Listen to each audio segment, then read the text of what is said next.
They thought their children would care for them in old age, but instead Harold and Margaret were abandoned on the streets, with nothing but a suitcase and broken hearts, left to find shelter in a rusted cargo ship destined for scrap. What they discovered in the lower deck vault would not only change their lives forever, but expose the cruelty of those who were supposed to love them most. Before we dive into the story, make sure to smash subscribe, because tomorrow we have an extra special story for you that will blow your mind. The morning fog rolled thick across the Oregon coast, wrapping the small town of Cedar Point in a blanket of gray that seemed to muffle even the sound of the waves. Harold Whitmore, 72 years old with hands weathered by decades of honest work, sat in the passenger seat of his daughter's Lexus, staring out at nothing in particular. His left side was still weak from the stroke he'd had 6 months earlier. His fingers trembled slightly as they rested on his knee. Beside him in the back seat sat his wife of 48 years, Margaret, 70 years old with silver hair she still kept pinned neatly despite everything. Her hands clutched a worn leather purse in her lap, knuckles white. Their daughter Jessica drove in silence. The kind of silence that felt intentional, practiced. Harold had tried to make conversation 3 times since they'd left the house. Each time Jessica had answered in short, clipped responses that made it clear she didn't want to talk. Margaret had stopped trying 20 minutes ago. She just stared out the window, watching the town she'd lived in for over 4 decades slip past like a memory she was already forgetting. They'd owned a hardware store on Main Street for 37 years, Whitmore's Hardware and Supply. Harold had taken it over from his father in 1976, and together he and Margaret had built it into something the community relied on. They knew every contractor, every homeowner, every kid who came in looking for their first toolbox. They'd given credit when people were short on cash.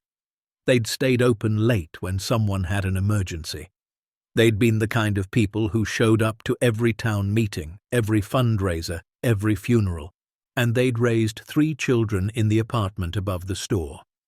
Jessica, the oldest, now 45, and living 2 hours north in Portland. Michael, 42, who'd moved to Seattle and worked in tech.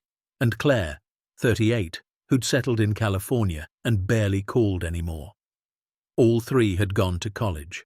All 3 had successful careers. All 3 had promised, at one point or another, that they'd take care of Mom and Dad when the time came. The stroke had come on a Tuesday morning while Harold was restocking shelves. One moment he was reaching for a box of screws, the next he was on the floor, the left side of his body refusing to respond. Margaret had called 911, then called Jessica. The ambulance arrived in 7 minutes. Jessica arrived in 2 hours. The hospital bills started piling up immediately. Harold's insurance covered some of it, but not enough. Not nearly enough. The deductibles, the co-pays, the medications, the physical therapy sessions. Margaret watched their savings account drain like water through a sieve. She'd tried to keep the store running, but at 70 years old and managing Harold's care, it became impossible. They'd had to close it after 40 years. Jessica had helped at first. She'd visited every week, brought groceries, sat with Harold while Margaret ran errands. But the visits became every other week, then once a month, then phone calls, then texts. Michael sent money twice, $500 each time, with messages about how busy work was. Claire sent a card. When the bank started foreclosure proceedings on their little house, the one they'd bought in 1983 and paid off in 2008, Margaret had called all 3 children. Jessica said her own mortgage was tight. Michael said he'd just bought a new house and didn't have liquid assets. Claire didn't answer. Margaret had stood in their kitchen, the one where she'd made countless family dinners, where she'd baked birthday cakes and canned vegetables and taught her children how to make pancakes, and she'd cried for the first time in 40 years. Harold had wheeled himself in, his wheelchair bumping against the doorframe, and found her sobbing into a dish towel. "They're not coming," she'd whispered. "They're not going to help us." Harold had taken her hand with his good one and said nothing, because what was there to say? The foreclosure went through in March. They had 30 days to vacate. Jessica offered to let them stay in her guest room temporarily while they figured things out. They'd lasted 2 weeks. Jessica's husband, a man named Robert who worked in finance, made it clear they were an inconvenience. He never said it outright, but it was in every sigh, every pointed comment about the bathroom schedule, every time he had to move Harold's wheelchair to get to the garage. On the 14th night, over dinner, Jessica had brought up assisted living facilities. She'd printed out brochures, had highlighted the ones that accepted Medicaid. Harold had looked at the glossy photos of smiling elderly people in sterile rooms and felt something inside him crack. "We can't afford any of these," Margaret had said quietly. "Well," Jessica had replied, not meeting her mother's eyes, "that's why I'm showing you the Medicaid ones." "Those places," Harold had started, his words still slightly slurred from the stroke. "Those places are where people go to die." "Dad, don't be dramatic." But he wasn't being dramatic. They both knew it. They'd visited enough friends in those facilities. Understaffed, overworked nurses, residents parked in hallways, the smell of disinfectant barely masking something worse underneath, the hollow eyes of people who'd been forgotten by their families. "I won't do it," Margaret had said, her voice stronger than it had been in weeks. "I won't put him in one of those places." Jessica had sighed, the same sigh Robert used. "Mum, you can't take care of him by yourself. You're 70 years old." "I've been taking care of him for 48 years. I think I know how." The argument had escalated. Words were said that couldn't be taken back. By the end of the night, Jessica had made it clear they needed to leave. She'd give them until the weekend. 4 days. Margaret had called Michael. His wife answered, said he was traveling for work, took a message. He never called back. She'd called Claire. Straight to voicemail. She'd left 3 messages over 2 days. No response. On Friday morning, Jessica had loaded their belongings into her car. 2 suitcases, a box of photo albums, Harold's wheelchair, and Margaret's sewing kit. Everything else had been sold or left behind. 48 years of marriage, 3 children, a lifetime of memories, all condensed into what could fit in a Lexus trunk. Jessica had driven them to a motel on the edge of town. The Seaside Inn, a rundown place that rented rooms by the week. She'd paid for 7 days, handed Margaret $300 in cash, and said she'd check in soon. "I'm sorry," Jessica had said, though her eyes were already looking past them, toward her car, toward escape. "I wish I could do more." Margaret had wanted to scream, wanted to grab her daughter by the shoulders and shake her and ask when she'd become so cold, so calculating, so much like Robert. But instead, she'd just nodded and taken the money. They'd watched Jessica drive away. Harold in his wheelchair, Margaret standing behind him with her hand on his shoulder. Neither of them spoke. The motel room was on the ground floor, which was good for the wheelchair, but it smelled like mildew and cigarettes. The carpet was stained, the wallpaper was peeling. There was 1 bed, a small table, and a bathroom with a shower that Margaret knew Harold couldn't safely use. They'd made it work for 5 days. Margaret stretched the $300 as far as it would go. Cheap groceries from the dollar store. She'd found a church that served free lunch on Tuesdays and Thursdays. Harold's medications were running low, but they couldn't afford refills. On the 6th day, Margaret had counted their remaining money. $87.32. Not enough for another week at the motel, not enough for anything really. That night, Harold had looked at her with tears in his eyes and said, "I'm sorry I'm such a burden." Margaret had held his face in her hands, felt the stubble on his cheeks, looked into the blue eyes that had watched her walk down the aisle in 1976. "You are not a burden. You have never been a burden. Don't you ever say that again." "Then what are we going to do?" She'd had no answer. The next morning they'd been evicted from the motel. Margaret had tried to explain, to ask for just 1 more day, But the manager had been unmoved. She'd loaded their belongings onto Harold's wheelchair, stacking the suitcases on his lap, carrying the box of albums herself. They'd walked slowly, Margaret pushing the wheelchair, not knowing where they were going. Cedar Point wasn't a large town. 3,200 people, most of whom Harold and Margaret had known for years. But as they made their way down Main Street, past the empty storefront where their hardware store used to be, people looked away. Some crossed to the other side of the street. No one stopped to help. By late afternoon, they'd made their way to the docks. The old commercial fishing docks that had once been the heart of Cedar Point's economy, but now sat mostly abandoned. A few boats still operated, but most of the warehouses were empty. The harbour was cluttered with derelict vessels waiting to be scrapped. Margaret had pushed Harold to a bench overlooking the water. Her arms ached. Her back screamed. She was 70 years old, and she'd just walked 4 miles pushing a wheelchair loaded with everything they owned.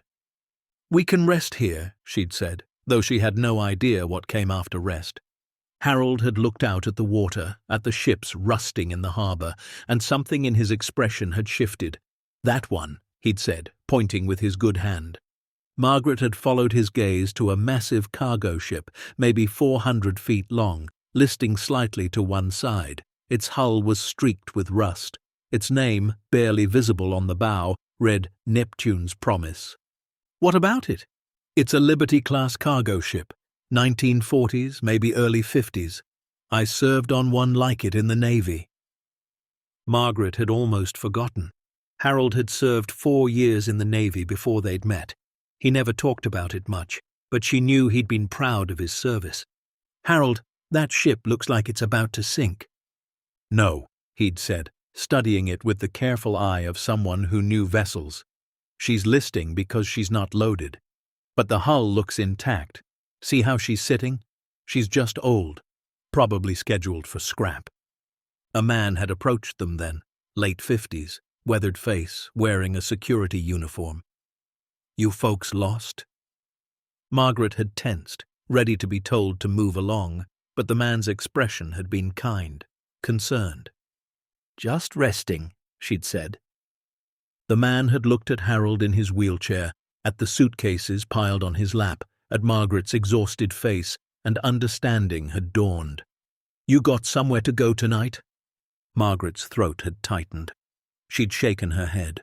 The man had been quiet for a moment, then said, "Name's Eddie Carson. I'm the night watchman here. That ship you were looking at, the Neptune's Promise, she's been here for 3 years. Owner went bankrupt. She's supposed to be scrapped in 6 months, but the paperwork's all tangled up. Nobody's been on board in over a year." "Why are you telling us this?" Harold had asked. Eddie had met his eyes. "Because I was homeless once, 15 years ago, after my wife left and I lost my job. I know what it's like. And I know that ship's got a captain's quarters that's probably dry and definitely empty." Margaret had stared at him. "You're saying we could stay there?" "I'm saying I don't make rounds on that ship more than once a week.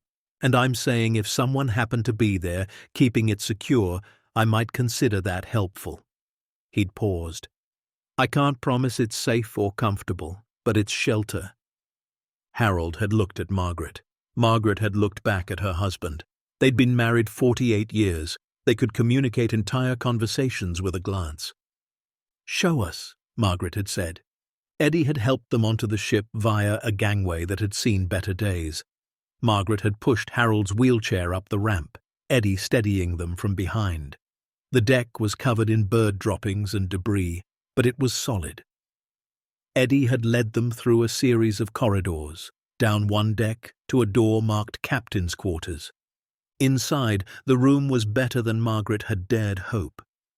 There was a bed, bolted to the floor, a desk, a small private bathroom with a toilet and sink, though Eddie warned the water might not work. 2 portholes that let in light. It was dusty, it smelled stale, but it was dry and it was private. "I'll bring you some supplies," Eddie had said. "Cleaning stuff, maybe some blankets. There's a galley a few doors down. No food, but the stove might work if you can find gas." "Why are you helping us?" Margaret had asked. Eddie had smiled, sad around the edges. "Like I said, I've been where you are. Someone helped me once. Woman who ran a shelter, she didn't just give me a bed. She gave me dignity, treated me like a person, not a problem. I never forgot that." He'd headed to the door, then turned back. "I work nights, 8 p.m. to 6 a.m. You need anything, you come find me, and stay out of sight during the day. Maintenance crews come by sometimes." After he'd left, Margaret and Harold had sat in silence for a long time. The ship creaked and groaned around them, settling into the water. Through the porthole they could see the sun setting over the harbour, painting the sky in shades of orange and pink. "We're living on a ship," Harold had said finally. "We're surviving," Margaret had corrected. That first night had been hard. The bed was narrow, meant for one person, so they'd pushed it against the wall and both squeezed in, Harold on the inside so he wouldn't fall. Margaret had barely slept, listening to every sound, every creak, wondering if the ship would sink in the night or if someone would discover them. But morning had come, and they were still there, still safe. Eddie had been true to his word. The next night, he'd brought cleaning supplies, 3 wool blankets, a camping stove with a propane tank, a case of bottled water, and a box of canned goods. "From my own pantry," he'd said when Margaret had tried to thank him. "I don't need much." Margaret had spent the next 3 days cleaning. She'd scrubbed every surface in the captain's quarters until it gleamed. She'd washed the portholes, swept the floors, organized their meager belongings. She'd found an old manual wheelchair in one of the storage rooms, rusted but functional, and she'd spent hours cleaning and oiling it until it worked smoothly. Harold's electric wheelchair was running out of charge, and they had nowhere to plug it in. Harold had explored what he could of the ship, wheeling himself down corridors, mapping out the layout. His Navy training came back to him. He knew these vessels. He'd shown Margaret where the galley was, the mess hall, the storage rooms. Some doors were locked or rusted shut, but enough were accessible. By the end of the first week, they'd established a routine. Margaret would wake at dawn and use the camping stove to make instant coffee and oatmeal. Harold would do his physical therapy exercises, the ones the hospital had taught him, using the ship's handrails for support. Margaret would spend the day cleaning, organizing, making their space more livable. She'd found curtains in a storage room and hung them over the portholes for privacy. Harold would fish off the side of the ship using a rod and reel Eddie had brought them. He'd caught exactly nothing for the first 5 days, but on the 6th day he'd pulled up a small rockfish. Margaret had cooked it on the camping stove, and they'd eaten it with rice Eddie had provided, and it had been the best meal they'd had in months. Other dock workers had begun to notice them. A few brought things, always when they thought no one was looking. A man named Carlos left a box of fruit. A woman named Susan brought towels and soap. They never asked for anything in return, never made Harold and Margaret feel like charity cases. They just helped quietly, the way neighbors used to help each other before the world got so cold. 3 weeks into their time on the Neptune's Promise, Margaret had been hanging laundry on a line she'd strung between 2 bollards on the deck. It was early morning, the sun just cresting the horizon, and the air was cool and salty. She'd been humming an old hymn her mother used to sing when she heard footsteps. She'd turned to see an elderly woman, maybe 80, walking slowly along the dock. The woman had stopped and looked up at the ship, shielding her eyes from the sun. "Is someone living up there?" the woman had called. Margaret had frozen, unsure whether to answer. "It's all right, dear," the woman had said. "I'm not here to cause trouble. My name's Iris Caldwell. I live in that yellow house at the end of the marina." She'd pointed to a small cottage Margaret had noticed before. "I've been watching people bring you things. Eddie, Carlos, Susan. I wanted to see if you needed anything else." Margaret had felt tears prick her eyes. "We're all right. she'd managed. Iris had smiled. "No one living on a derelict ship is all right, dear, but I understand pride. I was proud once, too." She'd reached into her bag and pulled out a container. "I made soup, chicken and dumplings. I made too much, as I always do. Would you take it off my hands?" Margaret had climbed down to accept it, and when Iris had handed it over, she'd held Margaret's hand for a moment longer than necessary. "You're not alone," she'd said. "This town may have forgotten how to care, but some of us remember." That soup had lasted them 3 days, and Iris had returned the following week with more. She'd started bringing something every week, always claiming she'd made too much, always asking Margaret to do her the favor of taking it. By the end of the first month, Harold's health had actually improved. The sea air, the routine, the purpose of maintaining their space on the ship, it had all helped. His speech was clearer, his strength was returning. Margaret, too, felt stronger. Her back had adjusted to the physical labor. She'd lost weight, become leaner, more capable. They'd even started to feel something unexpected: peace. There was a simplicity to their life on the ship. They woke with the sun. They spent their days with purpose. They fell asleep to the sound of water lapping against the hull. They had no mortgage, no bills, no phone calls from creditors. They had each other and a community of dock workers and kind souls who helped without judgment. One evening, 2 months into their residency on the Neptune's Promise, Harold had wheeled himself to the edge of the deck where Margaret was sitting, watching the sunset. He'd taken her hand. "Are you happy?" he'd asked. Margaret had considered the question. They were homeless. They were living on a ship destined for scrap. Their children had abandoned them. They had almost nothing to their names. "Yes," she'd said, surprised to find it was true. "I think I am." Harold had nodded. "Me too." They'd sat together until the stars came out, holding hands the way they had on their first date 50 years ago. It was Harold who'd found the hatch. He'd been exploring the lower decks, something Eddie had warned him to be careful about, but Harold couldn't help himself. The ship called to something in him, memories of his Navy days, the structure and purpose of maritime life. He'd been wheeling through a cargo hold 2 decks below the main level when he'd noticed something odd. The hold was large, maybe 60 feet by 40 feet, with rusted chains hanging from the ceiling and old wooden pallets scattered across the floor. But along the far wall there was a section that looked different, newer almost. The metal panels were the same age as the rest of the ship, but they'd been reinforced, welded shut, then painted over to match the surrounding walls. Harold had wheeled closer, running his hand along the seam. Someone had gone to great effort to hide this. The welds were professional, military grade. He'd seen similar work in the Navy, on ships that carried classified cargo. There was a panel about 3 feet square, lower on the wall. It had been welded shut like the rest, but there were marks around it. Someone had tried to cut through, had given up, and painted over their attempt. Harold had traced the marks with his fingers, and as he did, he'd felt something give slightly. A section of the paint cracked, and beneath it he could see hinges. This wasn't a wall panel, it was a door. His heart had started racing. He'd wheeled back to the captain's quarters as fast as he could, calling for Margaret. "Maggie," he'd said, using the nickname he'd given her when they were dating, one he only used in moments of excitement or fear. "You need to come see this." Margaret had wiped her hands on her apron. She'd been washing their lunch dishes in a bucket of water and followed him down.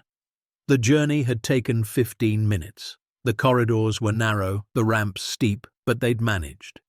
When they'd reached the cargo hold, Harold had pointed to the wall. "There's a door behind here. Someone sealed it shut." Margaret had studied it, her practical mind working through the implications. "Harold, if it's sealed, there's probably a reason." "There's definitely a reason. Question is, what's behind it? Maybe we should tell Eddie. Maybe we should see for ourselves first." Margaret had given him the look, the one that said he was being stubborn and foolish, but she'd also reached out and touched the panel herself. She'd felt the same thing he had, the slight give, the sense that whatever was behind this wall had been important enough to hide carefully.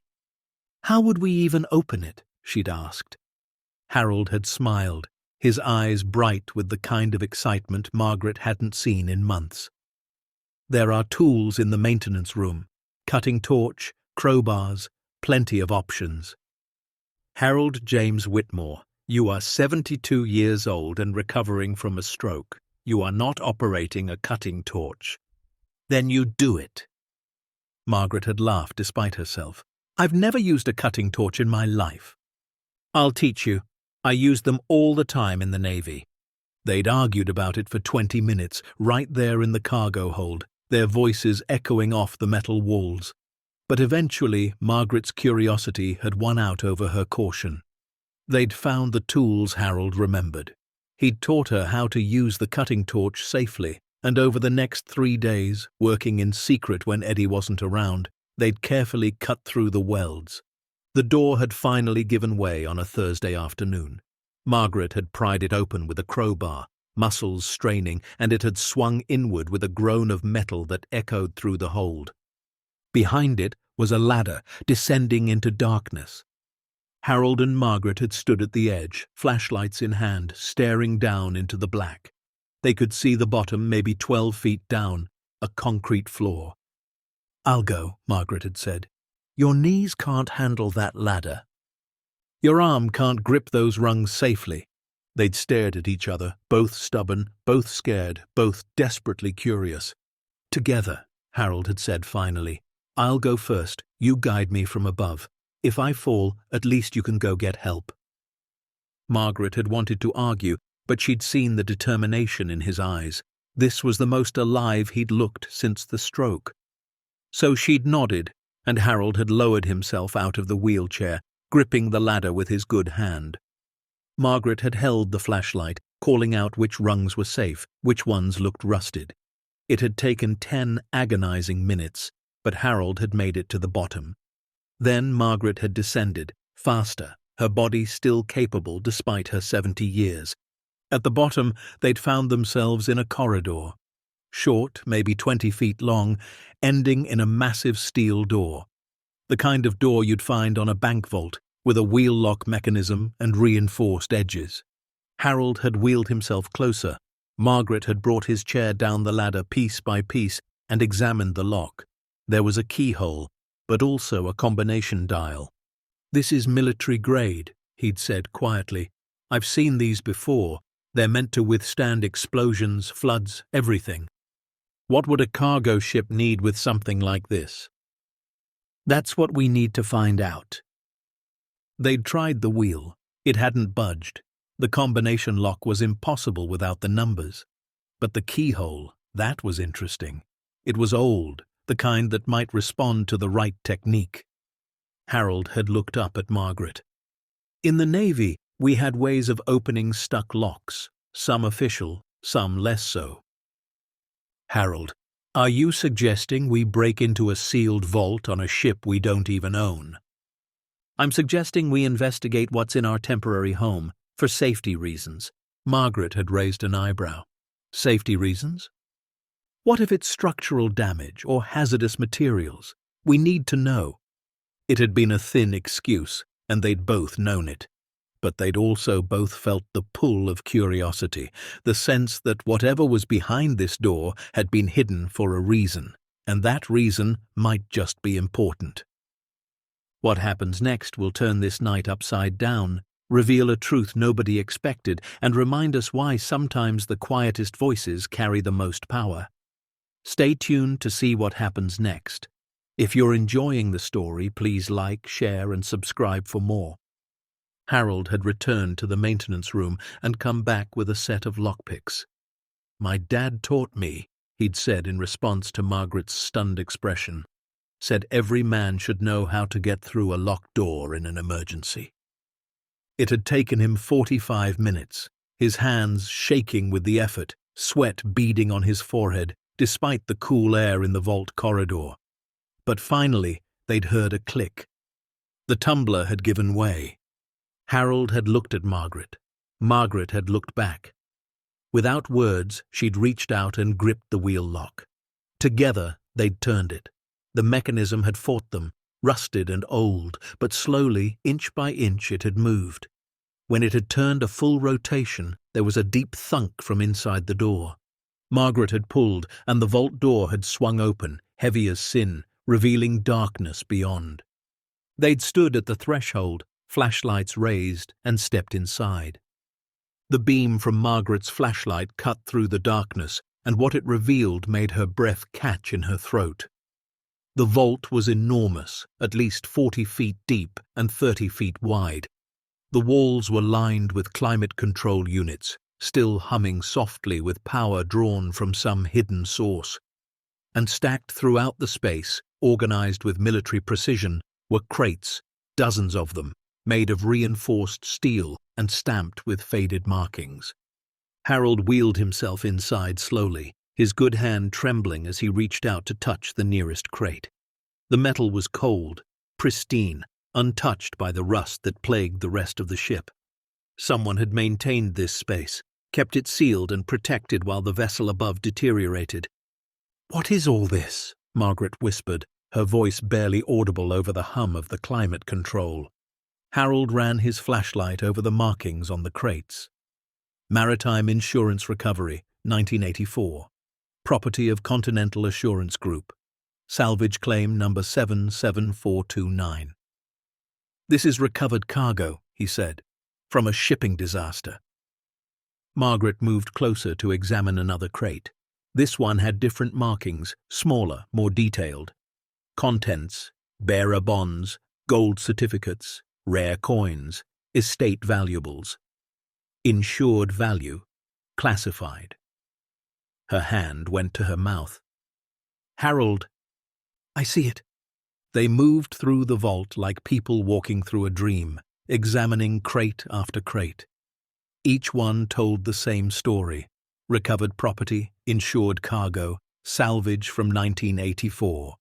Some crates were larger, marked as containing artwork or antiques. Others were smaller, dense, with warnings about fragile contents. At the back of the vault, Harold found a file cabinet. It was locked, but after what they'd already opened, the cabinet lock was nothing. Inside were documents, hundreds of pages of manifests, insurance claims, legal paperwork, all meticulously organized in hanging folders. Margaret pulled out the first folder and began reading by flashlight. Her hands shook as she turned pages. "Harold, this was a cargo ship called the Pacific Dawn. It went down in a storm off the coast of Oregon in October of 1984. It was carrying high-value cargo for multiple clients, estates, collectors, investors." "How much cargo?" Margaret flipped through more pages, her finger tracing down columns of numbers. "The total insured value was," she paused, checking the figure again to make sure she'd read it correctly, $278 million. The number hung in the air between them, so large it felt meaningless. Harold leaned forward in his wheelchair. "Read that again." $278 million. The insurance company, Continental Assurance Group, paid out the claims. Then they salvaged what they could from the wreck. According to this, they recovered approximately 80% of the cargo. They brought it here to the Neptune's Promise for temporary storage while they processed ownership claims and arranged for distribution to the rightful owners. "And then what happened?" Margaret continued reading, turning pages, her brow furrowed in concentration. "The insurance company went bankrupt in 1987. There was a scandal, fraud, mismanagement. The company's assets were seized, but according to this, the salvaged cargo was never listed in the bankruptcy proceedings. It's like everyone forgot it existed." Harold wheeled himself to the nearest crate and examined the seal. It was intact, unbroken. "So this has been sitting here for almost 40 years. Forgotten." They stood in silence, the magnitude of what they'd discovered slowly sinking in. Margaret's mind raced through the implications. This wasn't just valuable, it was life-changing wealth, more money than they could spend in 10 lifetimes. More money than their children would ever see, enough to solve every problem they'd ever had. But it wasn't theirs. "We need to open one," Harold said quietly.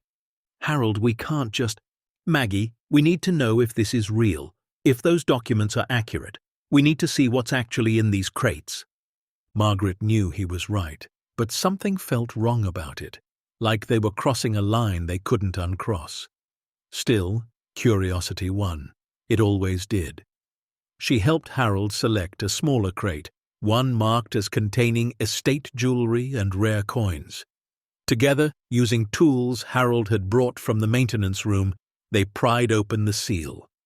Inside, wrapped in protective foam and sealed in individual plastic cases, were rows of gold coins. Harold lifted one carefully, held it up to the flashlight.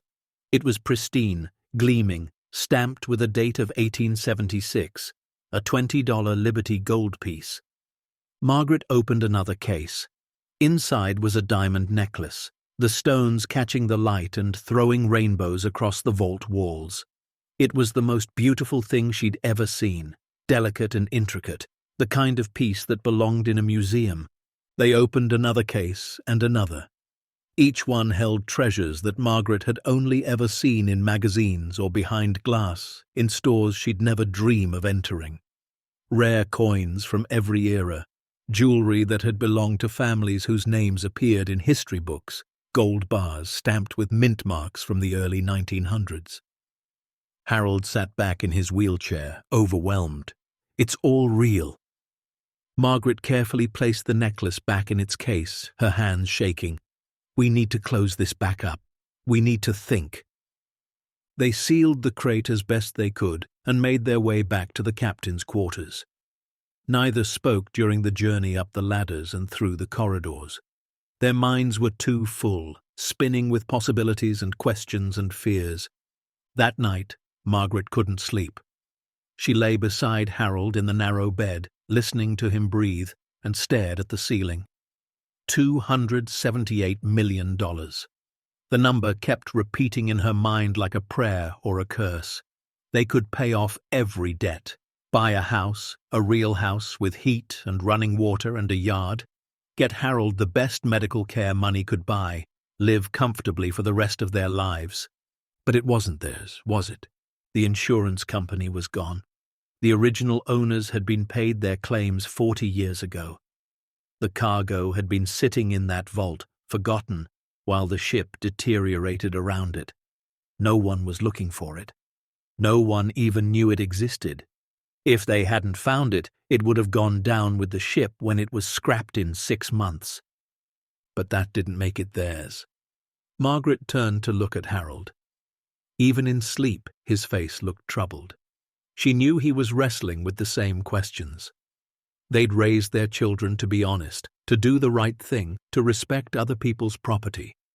And yes, those same children had abandoned them, had left them homeless and desperate, but that didn't change who Harold and Margaret were at their core. "You awake?" Harold whispered. "Yes." "What are we going to do?" Margaret took his hand, the one that still worked properly, and held it tight. "I don't know." They talked until dawn, their voices low, working through every angle. They could tell the authorities, but who? The Coast Guard? The police? What would they say?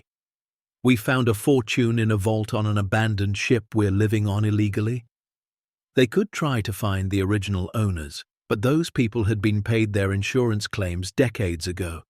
Legally, they had no claim to the cargo.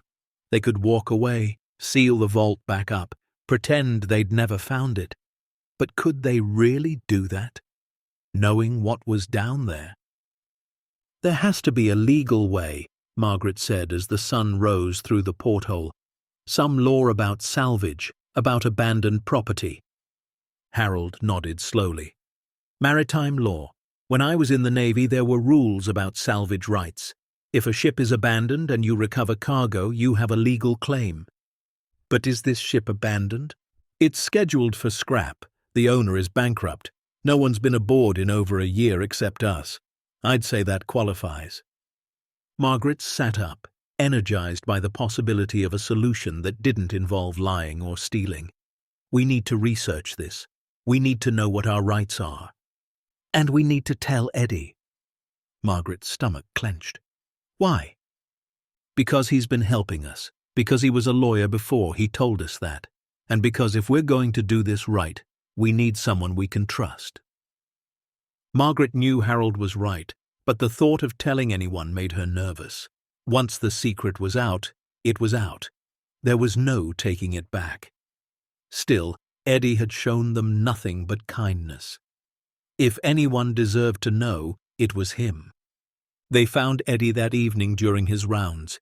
He was checking the locks on one of the warehouses when they approached, Margaret pushing Harold's wheelchair across the dock.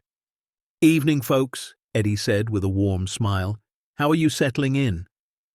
"Eddie," Harold said, his voice serious, "we need to talk to you about something, somewhere private."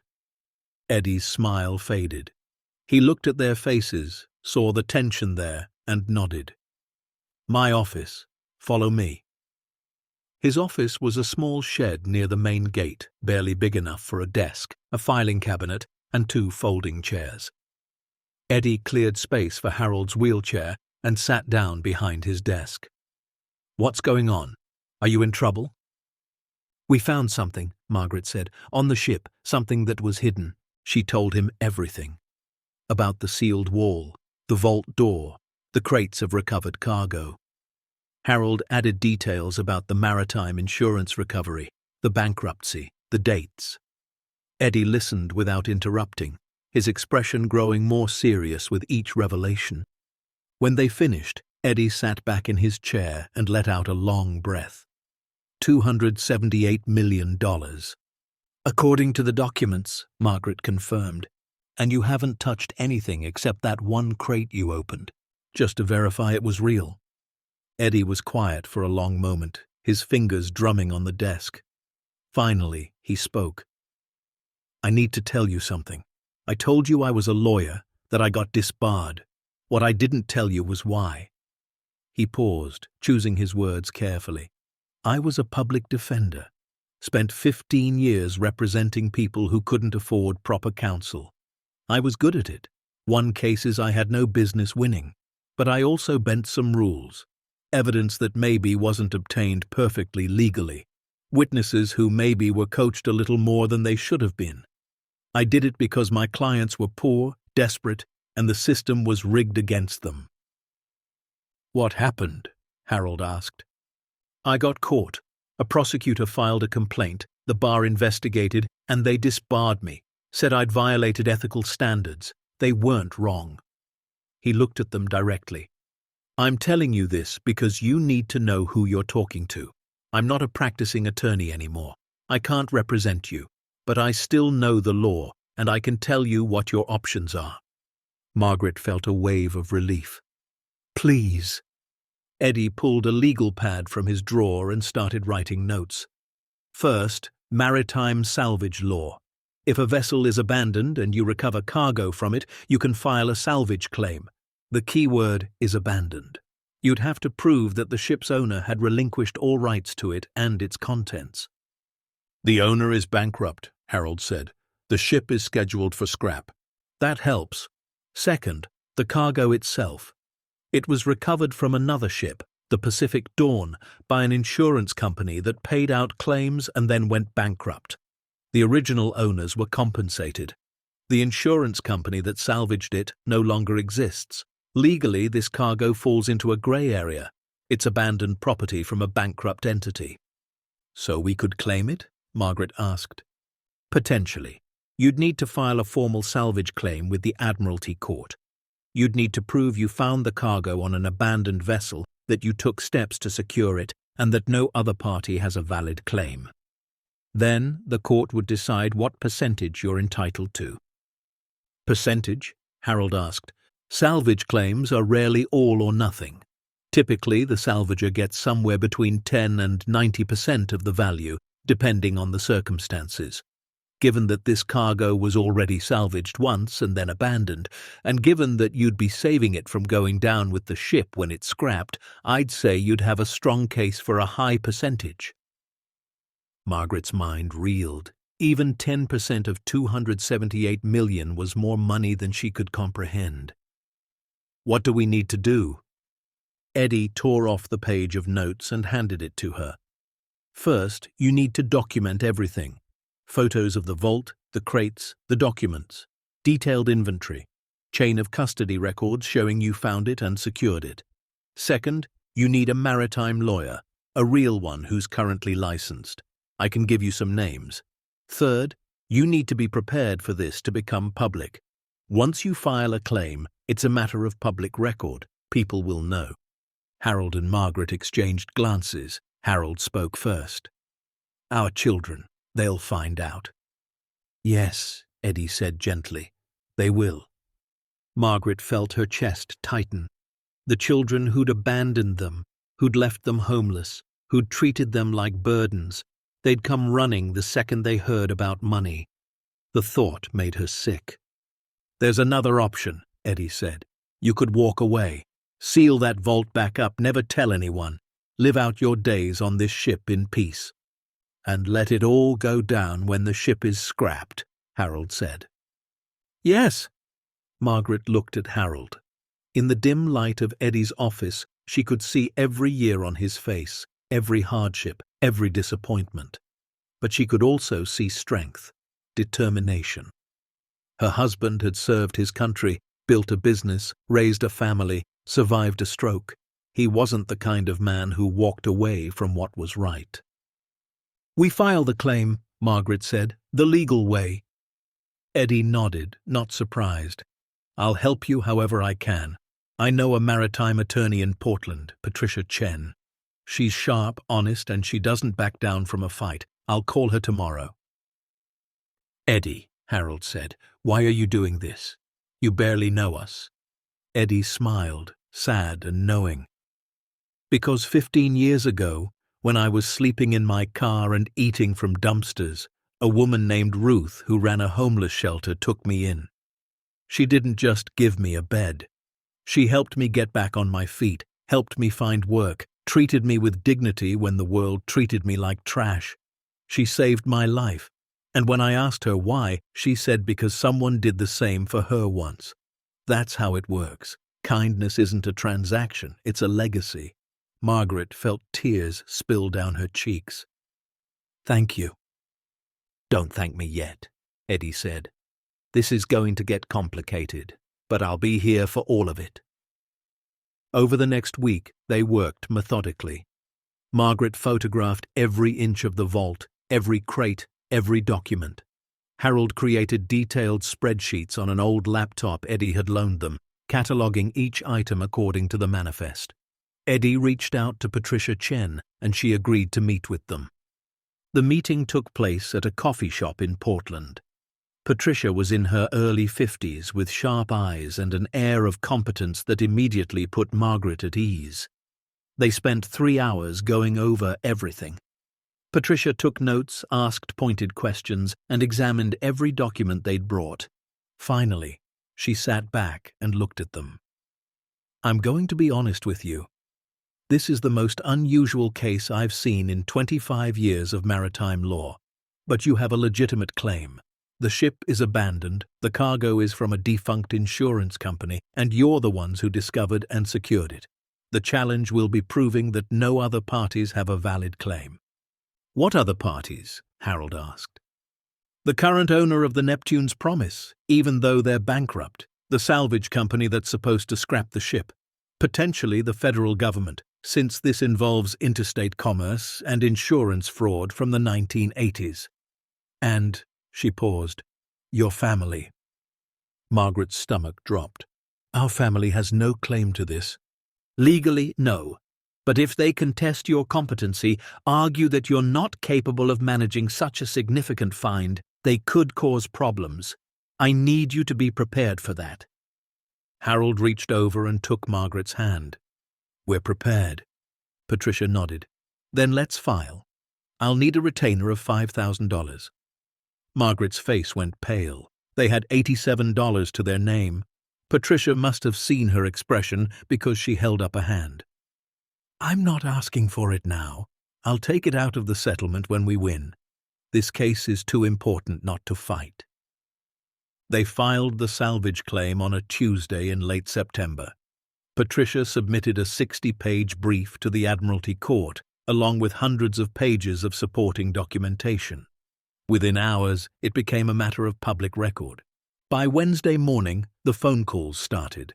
Patricia fielded most of them, reporters wanting interviews, lawyers representing various interested parties, curiosity seekers. But some calls went directly to Harold and Margaret. Eddie had gotten them a prepaid cell phone for emergencies, and somehow the number had leaked. The first call was from Michael, their son. Margaret saw his name on the screen, and her hand trembled as she answered. "Mom?" His voice sounded concerned, warm even. "Mom, I just heard. Are you okay?" What happens next will turn this night upside down, reveal a truth nobody expected, and remind us why sometimes the quietest voices carry the most power. Stay tuned to see what happens next. If you're enjoying the story, please like, share, and subscribe for more. Margaret's throat tightened. He hadn't called in 6 months, hadn't returned her messages when they were desperate and homeless, hadn't cared when they had nothing. But now that there was money involved, he was concerned. "I'm fine, Michael." "Mom, I saw the news, something about a salvage claim, for hundreds of millions of dollars.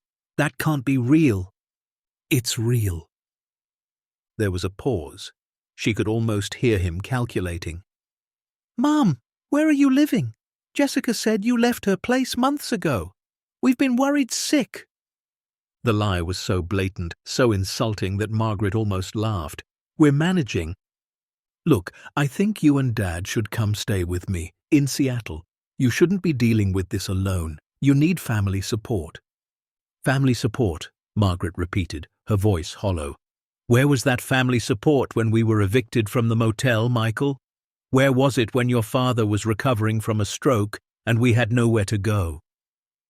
"Mom, work was crazy. I wanted to help, but you sent $500 twice in 6 months. Your father and I raised you, put you through college, supported you when you couldn't find a job after graduation. And when we needed you, you disappeared. That's not fair." "What's not fair?"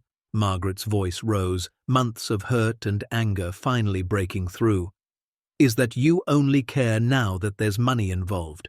What's not fair is that you let us become homeless rather than inconvenience yourself. What's not fair is that you're calling now pretending you were worried when we both know you weren't." "Mom, please, I'm sorry. I should have done more, but we can fix this now. We're family." "No, Michael, family doesn't abandon each other. Family shows up. You didn't." She hung up, her hands shaking. Harold wheeled over and put his hand on her knee. "Proud of you," he said quietly. Jessica called an hour later, then Claire. The conversations were variations on the same theme.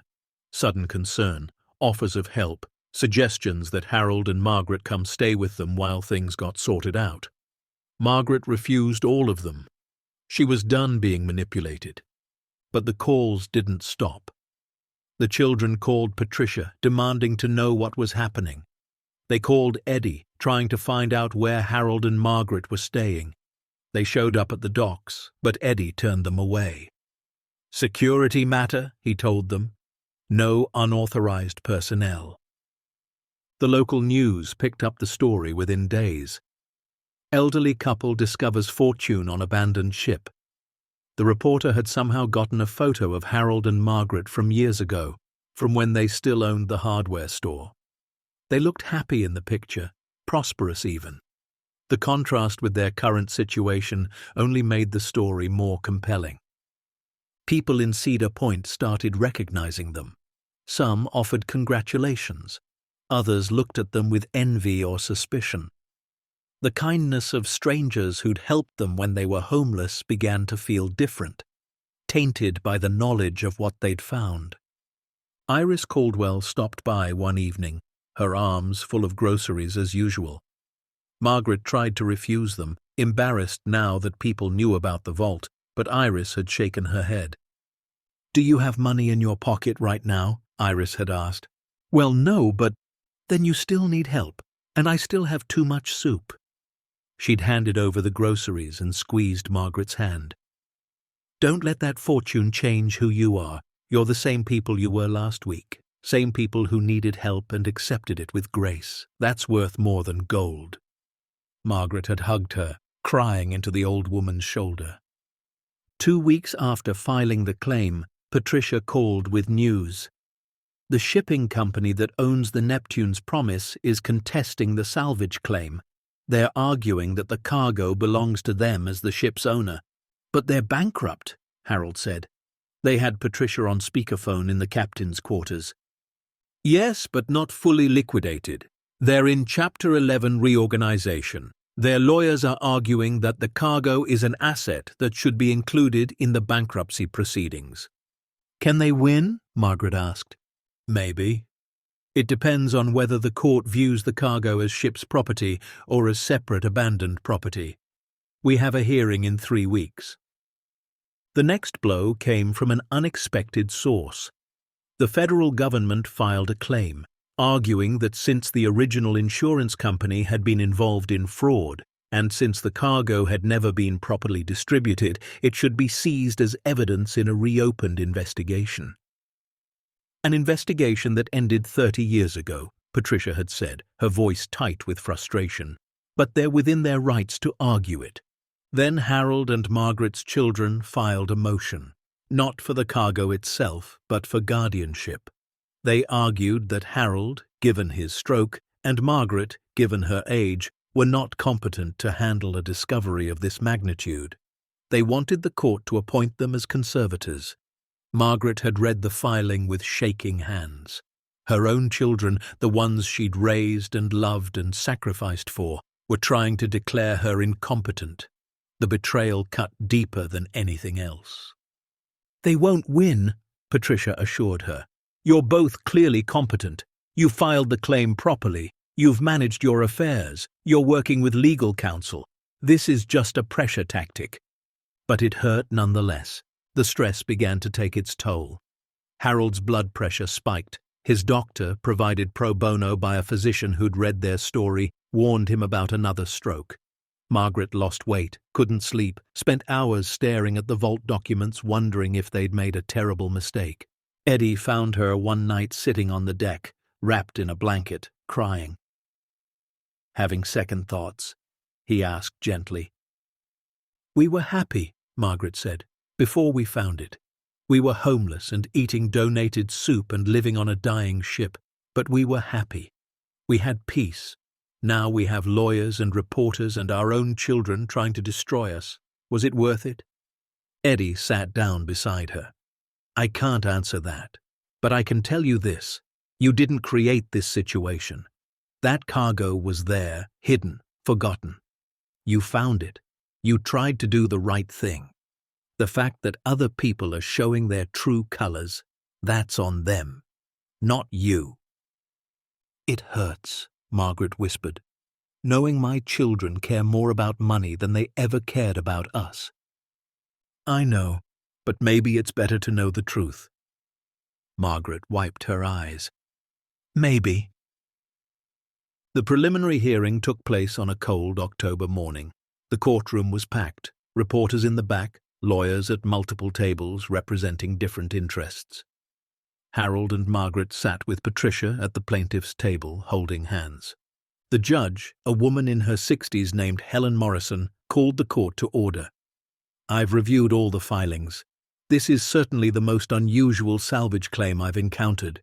Let's hear from the claimants first." Patricia stood and presented their case. She outlined how Harold and Margaret had found the vault, the steps they'd taken to document and secure it, the research they'd done into the cargo's origins. She presented evidence that the Neptune's Promise was abandoned, that the cargo had been forgotten for nearly 40 years, and that her clients had every right under maritime law to file a salvage claim. Then the shipping company's lawyer stood. He argued that the ship, while scheduled for scrap, was still owned property. The cargo, as part of the ship, belonged to the bankruptcy estate. The federal prosecutor argued that the cargo was evidence in a fraud case and should be seized. And then, most painfully, the lawyer representing Harold and Margaret's children stood. He argued that while the salvage claim itself might have merit, the claimants were not competent to manage such a significant find. He painted Harold as disabled and Margaret as elderly and overwhelmed, suggested they were being manipulated by others who saw an opportunity. Margaret felt her face burn with shame and anger. Patricia squeezed her hand under the table. When all the arguments were made, Judge Morrison sat back. "I'm going to take this under advisement. However, I have some preliminary observations. First, Mr. and Mrs. Whitmore appear to be perfectly competent. They found something remarkable. They researched it, they sought proper legal counsel, and they filed an appropriate claim. The suggestion that they're incompetent seems baseless and, frankly, cruel given who's making it." The children's lawyer started to object, but the judge held up her hand. "I'm not finished. Second, the shipping company's claim is weak. This cargo was never listed in your bankruptcy filing. You didn't know it existed. You can't now claim it as an asset. Third, the federal government's position is more complex. I need to research whether a 30-year-old fraud case can be reopened for this purpose." She looked directly at Harold and Margaret. "Mr. and Mrs. Whitmore, I want to be clear about something. If I rule in your favor, your lives will change dramatically. You'll be wealthy beyond most people's dreams, but you'll also be targets.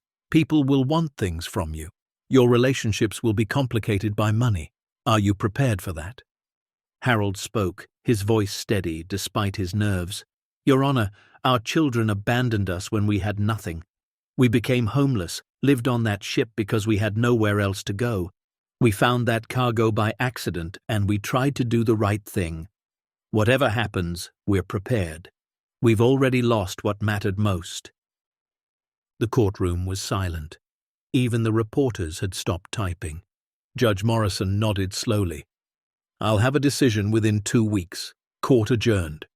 Outside, Harold and Margaret were mobbed by reporters. Patricia guided them through, no comment repeated over and over. They saw their children across the courthouse steps, Jessica and Michael and Claire standing with their lawyer. Jessica started toward them, but Margaret turned away.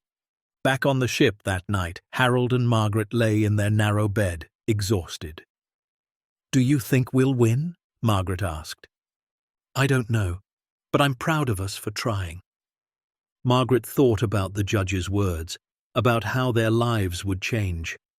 She thought about the fortune sitting in the vault below them, about the children who'd shown their true nature, about the kindness of strangers like Eddie and Iris who'd helped them when they had nothing. "Harold," she said quietly, "if we win, if we get even a fraction of that money, I want to do something good with it." "Like what?" "I don't know yet, but something that matters, something that helps people the way we were helped." Harold turned to look at her, his blue eyes shining in the moonlight through the porthole. "That's why I love you, Maggie. After everything, you're still thinking about others." They fell asleep holding each other, two 70-something-year-olds on a rusting ship, waiting to learn if their lives would change forever or if they'd remain exactly where they were, homeless but together, poor but peaceful, abandoned by their children but surrounded by unexpected grace. The vault below held a fortune, but up here in the captain's quarters, they held something money couldn't buy. They held each other, and somehow that was still enough. The 2 weeks of waiting felt like 2 years. Harold and Margaret tried to maintain their routine, fishing off the deck at dawn, cleaning the captain's quarters, accepting Iris's donated soup with gratitude. But everything felt suspended, like they were holding their breath underwater, waiting to surface. The media attention intensified. A national news network ran a feature on them. Elderly couple living on abandoned ship discovers fortune. They'd somehow obtained footage of the ship, interviews with dock workers, even old photos from the hardware store's Facebook page that someone had dug up. Harold and Margaret watched it on Eddie's small television in his office, barely recognizing themselves in the story being told. "They make us sound like heroes," Margaret said. "Or fools," Harold added, watching as the segment cut to an interview with Jessica. Their daughter wore a navy blue suit and pearls, her makeup perfect, her expression concerned. "My parents are vulnerable right now," Jessica said to the camera, her voice quivering with manufactured emotion. "My father had a stroke. They're not thinking clearly. We just want to protect them from people who might take advantage." Margaret had to leave the room. She stood outside Eddie's office, hands pressed to her face, trying not to scream. Harold found her there 5 minutes later. "She's lying," Margaret said. "She's lying to the entire country." "I know. People will believe her. They'll think we're senile old people being manipulated." Harold took her hands in his. "Maggie, look at me. We know the truth. Patricia knows the truth. The judge will know the truth. That's what matters." But it wasn't just Jessica. Michael gave an interview to a Seattle newspaper, painting himself as the dutiful son worried about his parents' welfare. Claire posted on social media about elder abuse and exploitation, carefully not naming Harold and Margaret, but making it clear who she meant. The posts went viral. The public response was divided. Some people saw through the children's performance, flooded comment sections with support for Harold and Margaret. Others bought the narrative, argued that elderly people shouldn't be making major legal decisions alone, suggested that the children were right to be concerned. Patricia called 3 days before the decision was due. "We have a problem. The shipping company's lawyers found out about your living situation. They're arguing that you're trespassing on their property, that any salvage claim is invalid because you had no legal right to be on the ship in the first place." Margaret felt the floor drop out from under her. "Can they do that?" "They're doing it. They've filed an emergency motion. The judge will hear it tomorrow." That night, Harold couldn't sleep. His mind kept circling back to the same thought. If the judge ruled they'd been trespassing, they could lose everything. Not just the salvage claim, but their home. The ship would be off limits. They'd be back on the streets. Margaret found him sitting on the deck at 3 in the morning, wrapped in blankets against the cold November wind. She sat beside him without speaking. After a while he said, "I keep thinking about the vault, about all that wealth just sitting there and us with nothing. It feels like some kind of cosmic joke." "Maybe it is," Margaret said. "Maybe God has a sense of humor. Or maybe we were never meant to have it. Maybe we were just supposed to find it, report it, and walk away." Margaret considered this. There was a certain peace in the idea, a simplicity, but something in her rebelled against it. "No," she said firmly. "We found it. We followed the law. We tried to do everything right. If we lose, it's not because we didn't deserve it. It's because the system is rigged against people like us." Harold looked at her, surprised by the steel in her voice. "When did you get so fierce?" "When our children tried to declare us incompetent, when lawyers in expensive suits tried to take away the one chance we have to rebuild our lives. I'm tired of being pushed around, Harold. I'm tired of being dismissed because I'm old or poor or homeless. We matter. Our claim matters." The emergency hearing the next morning was tense. The shipping company's lawyer, a man in his 30s with slicked-back hair and a suit that probably cost more than Harold and Margaret had made in a year at the hardware store, argued his case with confidence. "Your Honor, the claimants have been illegally occupying the Neptune's Promise for approximately 3 months. They are trespassers. Any discovery made during the commission of a crime cannot form the basis of a legal claim." Patricia stood to respond. "Your Honor, my clients were given permission to stay on the ship by the property's night watchman, who was acting within his authority to secure the vessel.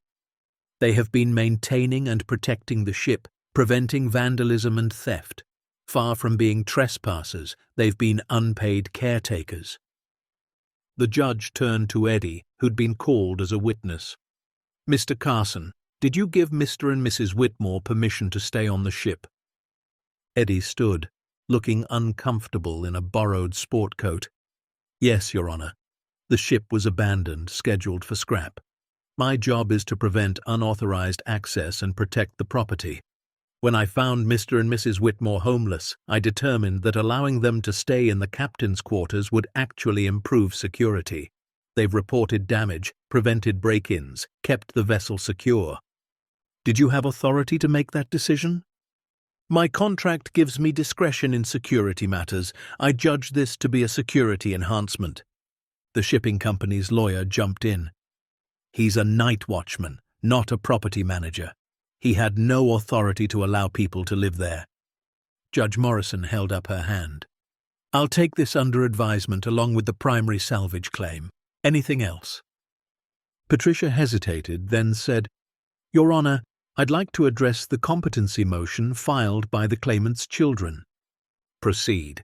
I've brought 3 witnesses who can speak to Mr. and Mrs. Whitmore's mental capacity and character, if the court will allow it." The judge nodded. Patricia called Iris Caldwell first. The elderly woman made her way to the witness stand slowly, leaning on a cane, but her voice was strong when she spoke. "I've known Harold and Margaret for 3 months, Iris said. I've visited them regularly, brought them food, talked with them for hours. They are 2 of the sharpest, kindest people I've ever met. Margaret manages their finances, keeps detailed records, plans ahead. Harold has physical limitations from his stroke, but his mind is completely sound. The suggestion that they're incompetent is absurd and insulting." The children's lawyer tried to cross-examine. "Miss Caldwell, you only met them 3 months ago. How can you assess their long-term mental capacity?" "Because I'm 82 years old, and I've been around long enough to know the difference between age and incompetence. I've also been around long enough to recognize when children are more interested in money than in their parents' welfare." A murmur went through the courtroom. The judge didn't silence it. Next, Patricia called the dock workers, Carlos and Susan. They testified about Harold and Margaret's dignity, their intelligence, the way they'd adapted to their circumstances and maintained their sense of self. Carlos, a burly man with tattoos covering his arms, broke down while describing how Margaret had helped his daughter with homework, how Harold had given him advice about fixing his boat's engine. "They're good people," Carlos said, wiping his eyes. "Better than most. They deserve better than what their kids are doing to them." Finally, Patricia called a neurologist who'd examined Harold at her request. He testified that while Harold had some physical limitations from the stroke, his cognitive function was normal for his age. There was no evidence of dementia, confusion, or impaired judgment. When Patricia sat down, the children's lawyer stood for rebuttal. He called Jessica to the stand.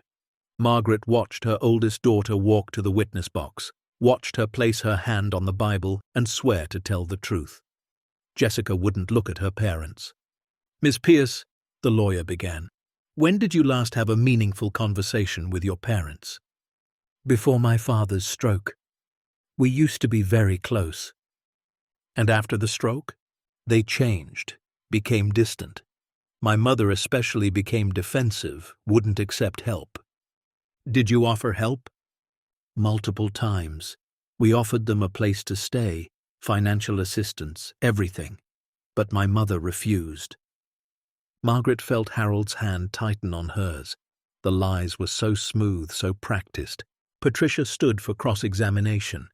"Ms. Pierce, you testified that you offered your parents financial assistance. How much did you give them total?" Jessica shifted in her seat. "I don't remember the exact amount." "Let me refresh your memory. You sent 2 payments of $500 each, $1,000 total, in 6 months. Is that correct?" Yes, but I also offered them a place to stay." "For how long did they stay with you?" 2 weeks. "And why did they leave?" "They chose to leave."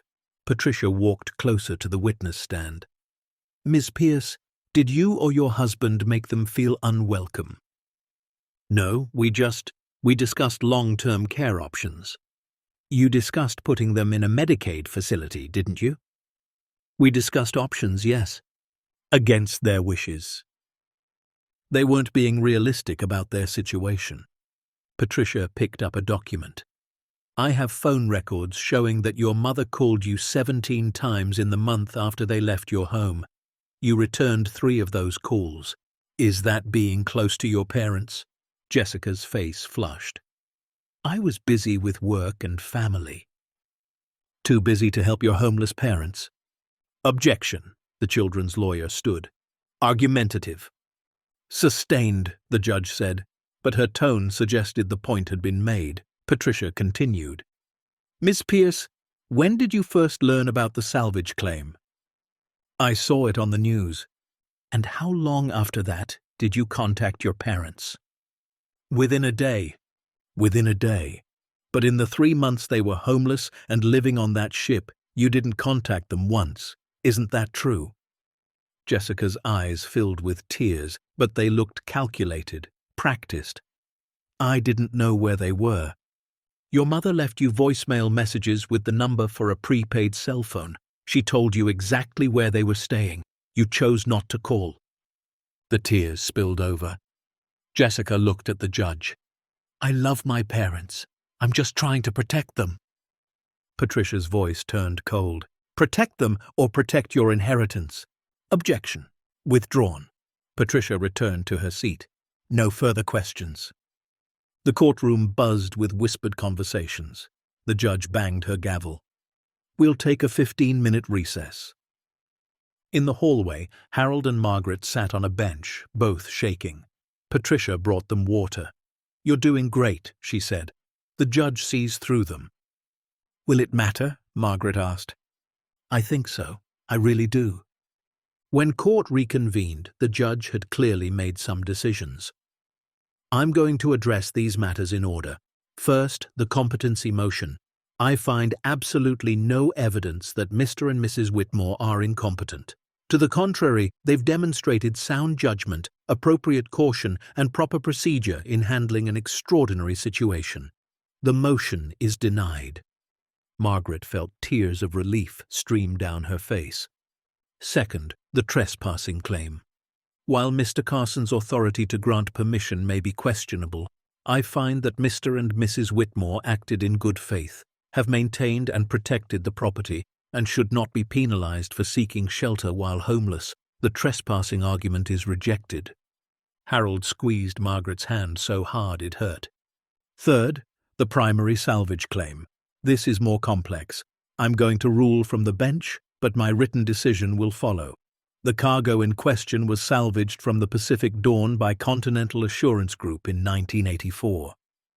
Continental went bankrupt in 1987 without properly distributing or accounting for the salvaged property. The cargo has been abandoned for 37 years.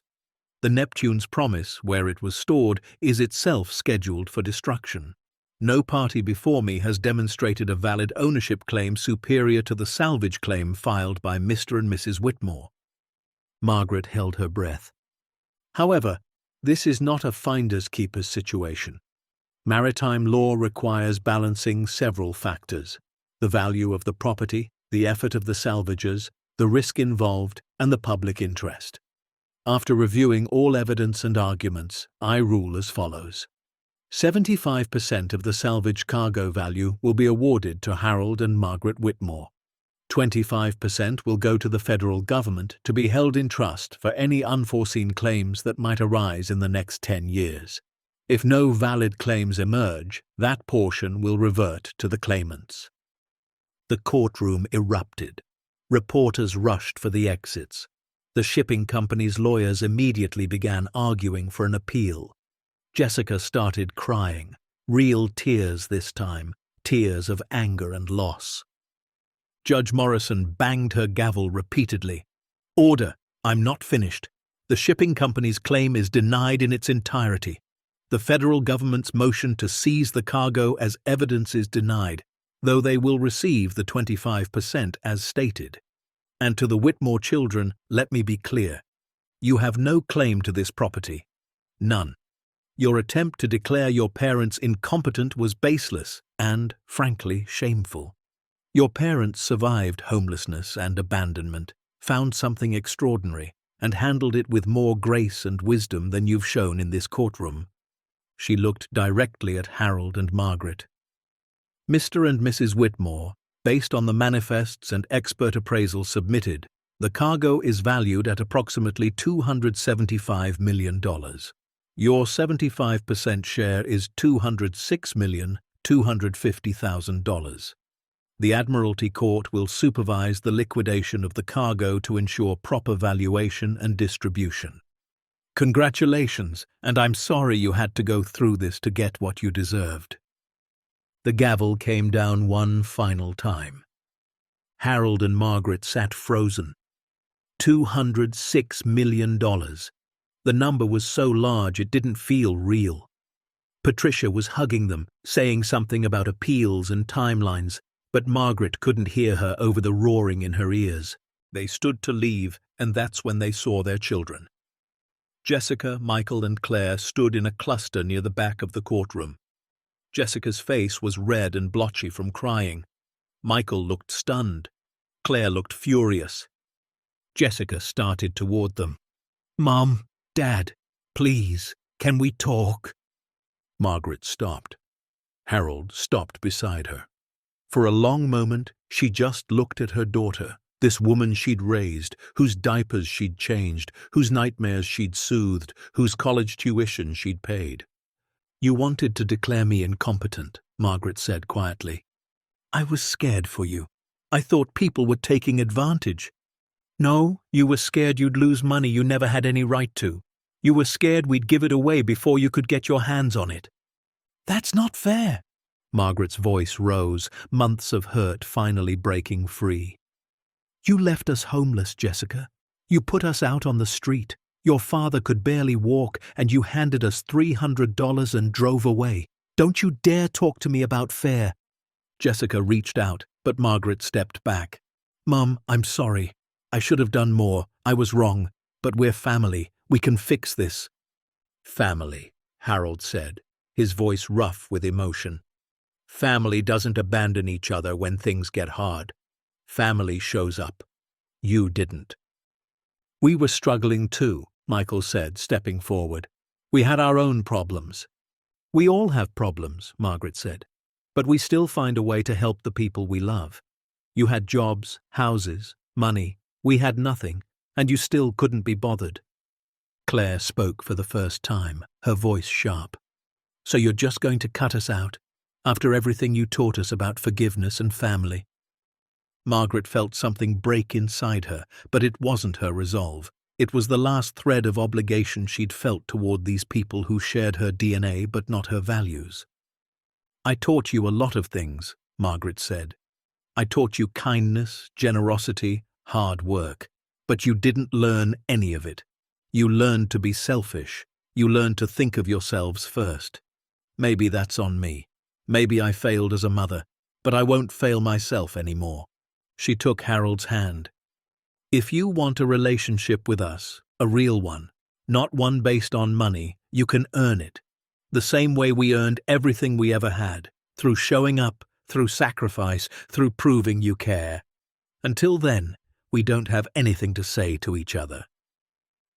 They walked toward the courtroom exit. Behind them, Jessica called out, "Mom, please." Margaret didn't turn around. In the hallway, reporters swarmed them. Patricia pushed through, creating a path.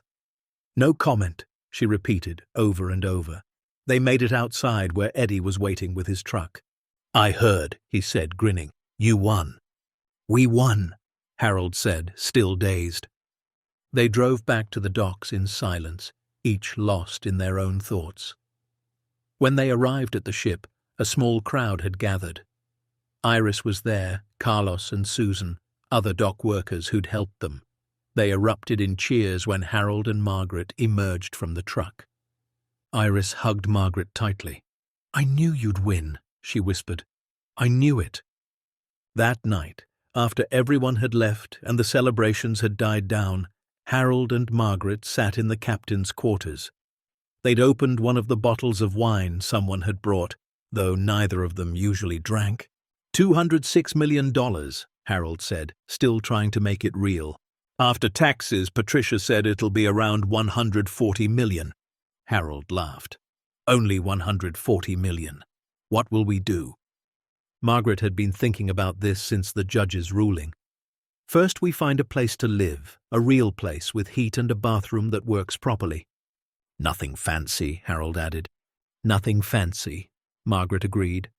Just comfortable. Then what? Margaret looked out the porthole at the dark water. Then we help people. People like us. People who fell through the cracks. Elderly people abandoned by their families. Homeless people who just need a chance. Dock workers who've been kind to strangers. A foundation, Harold said. Yes, the Second Chances Foundation, or something like that. Harold raised his wine glass. To second chances. Margaret clinked hers against his. To second chances. They drank, and for the first time in months, maybe years, they felt something like hope. Not the desperate hope of people with nothing, but the solid hope of people who'd survived the worst and come out stronger. Outside, the Neptune's Promise creaked and settled into the water, the ship that had been their refuge, their home, their path to an unexpected fortune. In 6 months, it would be scrapped, torn apart for metal. But tonight, it held 2 people who'd learned that sometimes you have to lose everything to find what really matters. And what really mattered wasn't in the vault 2 decks below. It was right here, in the narrow bed where they'd held each other through fear and uncertainty. It was in the kindness of strangers who'd helped when family wouldn't. It was in the strength they'd found in themselves when the world said they were too old, too poor, too broken to matter. Harold and Margaret Whitmore had been abandoned by their children, left to die slowly in poverty and obscurity. Instead, they'd found a fortune, and more importantly, they'd found their power. They were done being victims, done being dismissed, done being small. Tomorrow their new life would begin, but tonight they were exactly where they needed to be. Together on a rusting ship, counting not their money but their blessings, and finding that even without the fortune, they'd always been rich in the things that mattered. The liquidation of the cargo took 6 months. Patricia oversaw every step, ensuring that each item was properly appraised, authenticated, and sold through appropriate channels. The bearer bonds went to financial institutions, the rare coins to numismatic auctions, the jewelry and artwork to specialized dealers and museums. Every transaction was documented, every penny accounted for. Harold and Margaret watched the process with a mixture of awe and anxiety.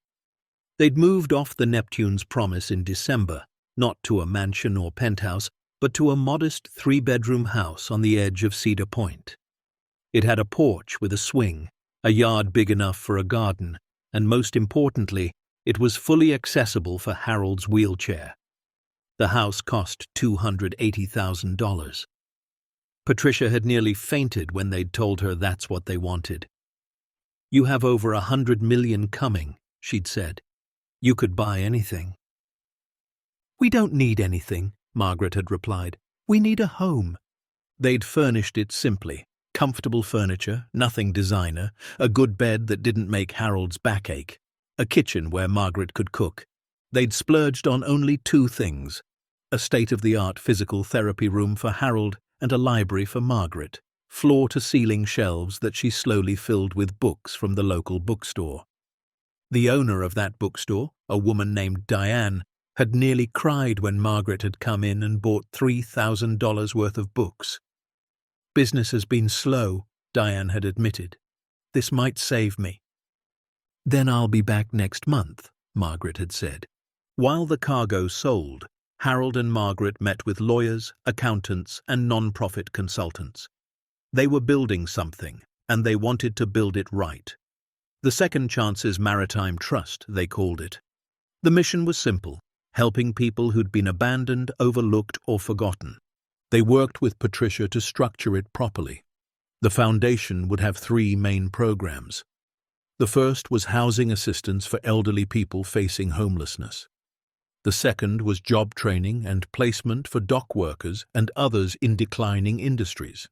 The third was maritime preservation, saving historic ships and turning them into community resources. "Why maritime preservation?" the consultant had asked. Harold had looked at Margaret. Margaret had looked back. "Because a ship saved our lives," Harold had said simply, "and we want to save ships that can save others." By spring, the first checks had cleared. $138,462,018 after all taxes, fees, and expenses. The number still didn't feel real. They'd immediately transferred $90 million to the foundation's endowment. Their financial advisor, a patient man named Robert who specialized in sudden wealth management, had tried to talk them out of it. "You should keep more for yourselves," Robert had urged. "Invest it, live off the interest." "We're 73 and 71 years old," Margaret had said. "How much do we need? We have a house. We have our health, mostly. We have more than enough." "But your children—" "Our children made their choices," Harold had said firmly. "This is ours." They'd kept $48 million for themselves. It still seemed like an impossible amount. They'd set up trusts for any grandchildren who wanted a relationship with them on honest terms, not bought ones. They'd created a scholarship fund at the community college. They'd donated to the homeless shelter, the food bank, the library, the maritime museum. And then they'd gotten to work. The foundation's first project was the Neptune's Promise itself. They'd purchased the ship from the bankruptcy estate for $3 million, then spent another $12 million restoring it, not to sailing condition, but to something better, a living monument. They'd hired the best maritime restoration team on the West Coast. Over 8 months, the ship was transformed. The hull was reinforced and stabilized. The decks were rebuilt. The interior spaces were converted into a maritime museum on the upper levels, affordable housing units on the middle decks, and community spaces on the lower levels. The vault where they'd found the fortune became the centerpiece of the museum. They'd recreated it exactly as they'd found it, with replica crates and all the original documentation under glass. A placard told the story, how 2 homeless elderly people had found shelter on a dying ship and discovered a forgotten fortune. But they didn't glorify the money. Instead, the exhibit focused on maritime salvage law, on the importance of preserving history, on the human cost of the insurance fraud that had led to the cargo being abandoned in the first place. School groups came through weekly, learning about ethics, law, and second chances. The affordable housing units were reserved for elderly people facing homelessness. Each apartment was small but dignified, fully accessible, with support services available. There was a community kitchen, a medical clinic staffed by volunteer doctors, and a social worker on site. Eddie had been their first hire. He was now the foundation's director of operations, overseeing the ship and coordinating programs. He'd moved into one of the larger apartments on the ship, coming full circle from the night watchman who'd shown 2 strangers kindness to the man running a multi-million-dollar operation. "Never thought I'd end up here," Eddie had said on the ship's reopening day. "None of us did," Harold had replied. The reopening ceremony had been in June, almost exactly 1 year after Harold and Margaret had first stepped onto the Neptune's Promise as homeless refugees. The governor attended. The mayor of Cedar Point gave a speech. News crews from across the country covered it. But the moment that mattered most came when the first residents moved in. 15 elderly people, all facing homelessness, all abandoned by circumstances or family. Margaret had greeted each one personally, helped them carry boxes, showed them their apartments. One woman, 84 years old and nearly blind, had gripped Margaret's hand. "I thought I'd die on the streets," she'd whispered. "Thank you for seeing me." Margaret had held her and cried. The Foundation's job training program launched that summer. They'd partnered with local trade unions and maritime companies to create apprenticeships for dock workers, welders, mechanics, and Chuan Yuan. The program paid living wages while people learned and guaranteed job placement upon completion. Carlos had been one of the first graduates. He'd gone through the welding program and now worked at a shipyard in Portland, making 3 times what he'd earned on the docks. He came back every month to volunteer, teaching new students the skills he'd learned. "You changed my life," he'd told Harold and Margaret. "You changed ours first," Harold had replied. "You brought us food when we had nothing. You treated us with dignity when others looked away. We're just paying it forward." By fall, the foundation had helped 68 people find housing, 92 people complete job training, and preserved 3 historic vessels. They'd spent $18 million and created something that would outlive them. But the work wasn't without complications. Jessica had reached out multiple times, asking to be involved with the foundation. "I want to help," she'd written in an email. "I want to make up for what I did." Margaret had struggled with how to respond. Part of her wanted to slam the door completely, to let Jessica feel the same abandonment she and Harold had felt. But another part, the part that had raised 3 children and loved them despite everything, wanted to give her a chance. She'd called Patricia for advice. "What does your gut tell you?" Patricia had asked. "That she's still thinking about the money." "Then trust your gut." Margaret had written back, "If you want to help, volunteer, not with the foundation directly, but with a homeless shelter or food bank. Do it for a year, on your own time, with no recognition or reward. Then we'll talk." Jessica had never responded. Neither had Michael. But Claire, the youngest, had surprised them. She'd shown up in Cedar Point unannounced in August, driving cross-country from California. She'd found Harold and Margaret at the foundation's office, a renovated warehouse near the docks. "I don't expect forgiveness," Claire had said, standing in the doorway, looking nervous and small. "I just wanted to say I'm sorry, really sorry, not because of the money, but because I failed you when you needed me." Margaret had studied her youngest daughter, looking for the calculation she'd seen in Jessica, the entitlement she'd heard in Michael's voice. But Claire's eyes were red from crying, her hands were shaking, and she wasn't asking for anything. "Why didn't you help us?" Margaret had asked quietly. Claire had sat down, her voice breaking. "Because I was drowning in my own problems. My marriage was falling apart. I was drinking too much. I could barely take care of myself. And when you needed me, I told myself you'd be fine, that Jessica would handle it. I lied to myself because facing the truth meant admitting I was failing everyone, including myself. And now? Now I've been sober for 4 months. I've left my husband.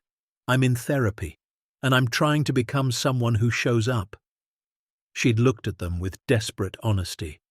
"I'm not asking to be part of your life or your money. I just needed you to know that I see what I did, and I'm sorry." Harold and Margaret had looked at each other, that wordless communication of 49 years. Harold had nodded slightly.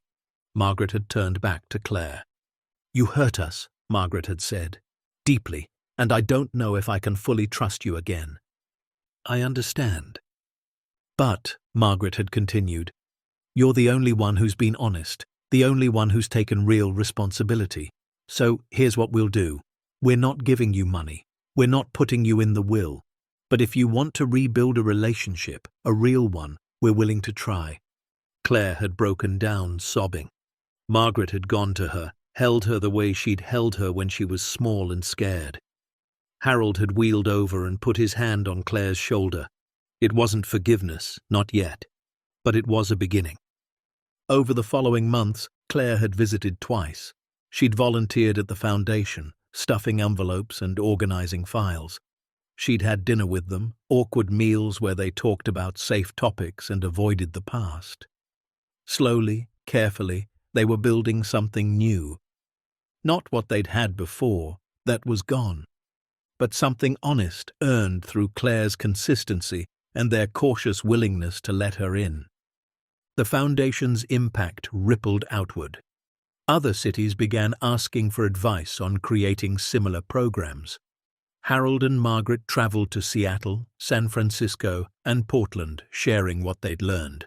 They spoke at conferences, met with legislators, advocated for policy changes to protect elderly people from financial exploitation and abandonment. Margaret, who'd once been too shy to speak at town meetings, now testified before Congress.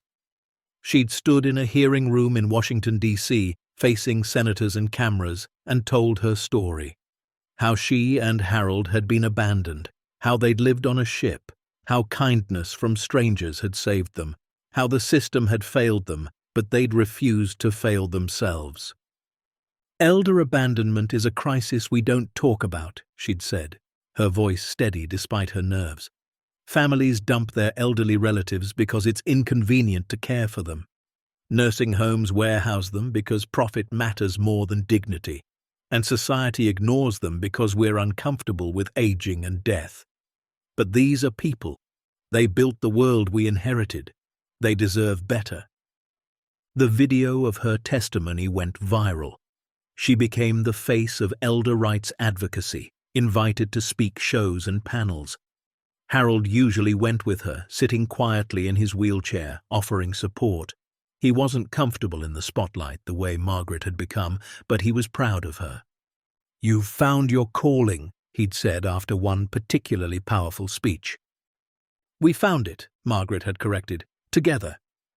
By the Foundation's second anniversary, they'd helped over 300 people. The Neptune's Promise housed 42 elderly residents. The job training program had a 93% placement rate.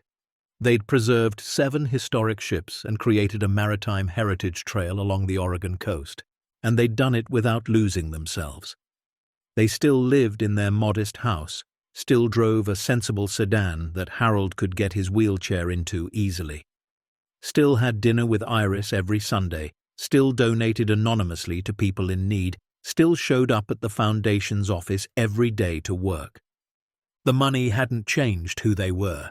If anything, it had revealed who they'd always been.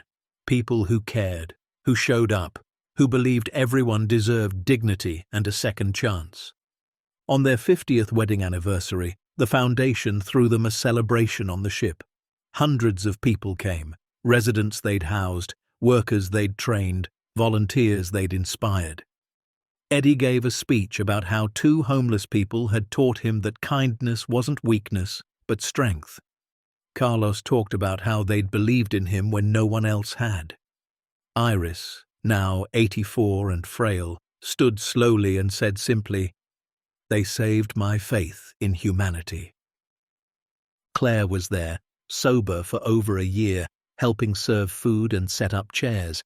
She'd been coming around regularly, building trust slowly. Harold and Margaret had started to believe her change was real. Jessica and Michael hadn't been invited. That door remained closed. As the party wound down and the sun set over the harbor, Harold and Margaret stood on the deck where they'd once sat as homeless refugees, wondering if they'd survive another night. Now they owned the ship, had restored it, had turned it into something that helped hundreds. 50 years, Harold said, taking Margaret's hand. "Best 50 years of my life," Margaret replied. "Even the hard parts?" "Especially the hard parts. They showed me what we're made of." Harold pulled her close as his wheelchair allowed. They watched the sunset paint the sky in colors that reminded Margaret of that first night, when everything had been dark and uncertain, when they'd had nothing but each other. "I've been thinking," Harold said quietly, "about legacy, about what we leave behind, and our children, the ones we raised. They're not our legacy. Not really. Our legacy is this." He gestured to the ship, to the lights in the apartments where people were safe and warm. "It's everyone we've helped. Everyone who'll remember that 2 old people refused to give up and built something that mattered." Margaret felt tears on her cheeks. "I wish my younger self could see this. The woman who ran the hardware store and worried about making rent. I wish I could tell her it all works out." "Would she believe you?" Margaret laughed. "Probably not. I was stubborn. Was? She swatted his arm gently. They stood together until the stars came out, until the party was over and they were alone on the deck. 50 years of marriage, 49 years of partnership, 1 year of being wealthy. But all of it, every moment, had been about this. Being together, showing up for each other, refusing to let the world make them small. By the Foundation's 3rd year, they'd expanded nationally. There were Second Chances facilities in 12 cities, housing over 500 elderly people. The job training program had graduated nearly 800 workers. They'd preserved 23 historic vessels and created a national advocacy network for elder rights. Margaret had published a book, Voices Forgotten, a memoir of abandonment and hope. It became a bestseller, not because of the fortune they'd found, but because of the story they told. How love endures, how dignity matters, how second chances are possible at any age. All proceeds from the book went to the Foundation. Margaret did speaking tours, Harold at her side, sharing their message. In auditoriums and community centers to crowds large and small, they told the truth about aging, abandonment, and the power of refusing to be invisible. One evening, after a particularly large event in Chicago, a young woman approached them. She was maybe 30, crying, holding her grandmother's hand. "My family wants to put her in a nursing home," the woman said. "They say it's too hard to care for her at home, but after hearing your story, I've decided to fight for her. She deserves better." The grandmother, a tiny woman with silver hair and bright eyes, had looked at Harold and Margaret. "Thank you," she'd said simply. "Thank you for reminding people we still matter." That moment, more than any award or recognition, had shown them why they did this work. Because every elderly person abandoned, every senior treated like a burden, reminded them of themselves a few years ago, forgotten and disposable. By their 4th year running the Foundation, Harold's health had begun to decline. Another small stroke, less severe than the first, but a warning nonetheless. Margaret had held his hand in the hospital room, terrified of losing him, but Harold had squeezed back. "I'm not done yet," he'd said. "We still have work to do." The doctors prescribed new medications, recommended reduced stress. Harold ignored most of it. He cut back his hours at the Foundation, but refused to stop completely. "I spent my whole life working," he told Margaret. "I'm not going to spend my last years sitting still." They adjusted. Margaret took on more of the public appearances. Harold focused on the parts he loved, meeting with residents, mentoring young workers, sitting on the deck of the Neptune's Promise and telling stories about his Navy days to anyone who'd listen. Claire had become a regular presence in their lives. She'd moved back to Oregon, gotten a job as a counselor at a recovery center, continued her sobriety. She visited every week, had dinner, helped around the house. Slowly, painfully, trust was being rebuilt. One evening, Claire had brought her daughter, their granddaughter Emma, now 22 and graduating from college. Emma had been a child when they'd last seen her, back before the abandonment. Now she was a woman, studying social work, inspired by what her grandparents had built. "I want to work for the Foundation," Emma had said over dinner. "Not because you're family, but because what you're doing matters. I want to be part of it." Harold and Margaret had looked at each other. They'd been so hurt by their children that trusting the next generation felt dangerous. But Emma's eyes were sincere, her passion genuine, and she was Claire's daughter, Claire who'd done the hard work of changing. "You'd have to start at the bottom," Margaret had said. "No special treatment." "I wouldn't want any." Emma had joined the Foundation as an intake coordinator, helping new residents settle in. She was good at it, patient and kind. She had Harold's steady temperament and Margaret's fierce advocacy. Watching her work, Harold and Margaret saw glimpses of the family they'd hoped to raise. One evening, after Emma had left, Claire had stayed behind to help with dishes. "Thank you," she'd said quietly, "for giving her a chance, for giving me a chance." Margaret had paused, her hands in soapy water. "You earned it. You showed up, you changed, you became someone we could trust. That wasn't us giving you anything. That was you doing the work. I know, but you could have shut the door completely. You didn't have to let me back in. Margaret had turned to face her daughter. No, we didn't. But somewhere along the way, I realized that staying angry was hurting me more than it was hurting you, and that the best revenge against people who abandon you isn't cutting them off.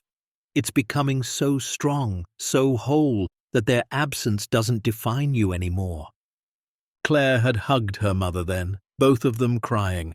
It wasn't forgiveness for Jessica and Michael, who'd never done the work, never shown up, never changed. But it was healing for Claire and for Harold and Margaret themselves. As the foundation approached its 5th anniversary, Harold and Margaret began planning for succession. They weren't immortal, as Harold's declining health reminded them. They needed to ensure the foundation would continue after they were gone. They'd created a board of directors: Patricia, the maritime lawyer; Eddie, the former night watchman turned director; Iris, who'd shown them kindness when they had nothing; Carlos, who'd rebuilt his life through their programs; and 3 others they'd met through the work. People who understood the mission, who'd lived it. Emma was being groomed for leadership too, learning every aspect of the organization. She had the passion and the skills, but more importantly, she had the heart. She reminds me of you, Harold told Margaret one evening as they watched Emma work with a new resident, patient and gentle. She reminds me of you, Margaret replied. Steady, kind, unwilling to give up on people. They'd also begun working on their wills. Everything would go to the foundation, except for small trusts for Emma and any other grandchildren who maintained relationships with them. Jessica, Michael, and their children who'd never reached out would receive nothing. Do you think they'll contest it? Harold had asked their estate attorney. Probably, the attorney had said, but your will is airtight, and you've documented everything: their abandonment, their competency challenge, their lack of relationship. No court will overturn this. Margaret felt no guilt about it. She'd raised her children to be good people. They'd chosen differently. Now she and Harold were raising something better, a legacy that would outlive them all and help people long after they were gone. The 5th anniversary celebration was the largest yet. The governor proclaimed it Second Chances Day. The mayor renamed the dock area Whitmore Harbor, despite Harold and Margaret's protests. Hundreds of people came, residents past and present, workers they'd trained, families they'd helped, advocates they'd inspired. The keynote speaker was a senator who'd worked with Margaret on elder rights legislation. She'd talked about how 2 people with nothing had created something extraordinary, how they'd proved that wealth wasn't about what you had but what you did with it. But the moment that meant the most came at the end. Every resident of the Neptune's Promise, all 48 of them, stood together and sang. They'd been practicing for weeks, a surprise for Harold and Margaret. The song was Amazing Grace, and their voices, some wavering with age but all filled with emotion, carried across the water. Harold and Margaret stood hand in hand, tears streaming down their faces as these people they'd saved sang for them. People who'd been forgotten, abandoned, invisible. Now they had voices, dignity, home. When the song ended, the crowd was silent. Then someone started clapping, then another, then everyone was on their feet, the applause rolling like thunder. Margaret looked at Harold. Harold looked back. 51 years of marriage, 5 years of transforming pain into purpose, a lifetime of showing up for each other and now for hundreds of others. We did it, Margaret whispered. We did, Harold agreed. That night, after everyone had gone and they were back in their modest house, Harold sat on the edge of their bed, tired but content. Margaret helped him with his medications, a nightly ritual. Maggie, he said softly, if I'd known that getting abandoned by our children would lead to this, I'd almost say it was worth it. Margaret sat beside him. Don't say that. It hurt too much. But look what came from it. Look at all the people we've helped. Would we have done this if life hadn't broken us first?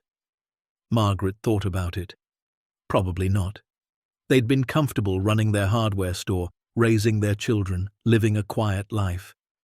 It had taken losing everything to find their true purpose. "Maybe breaking is how we become who we're meant to be," she said finally. Harold nodded.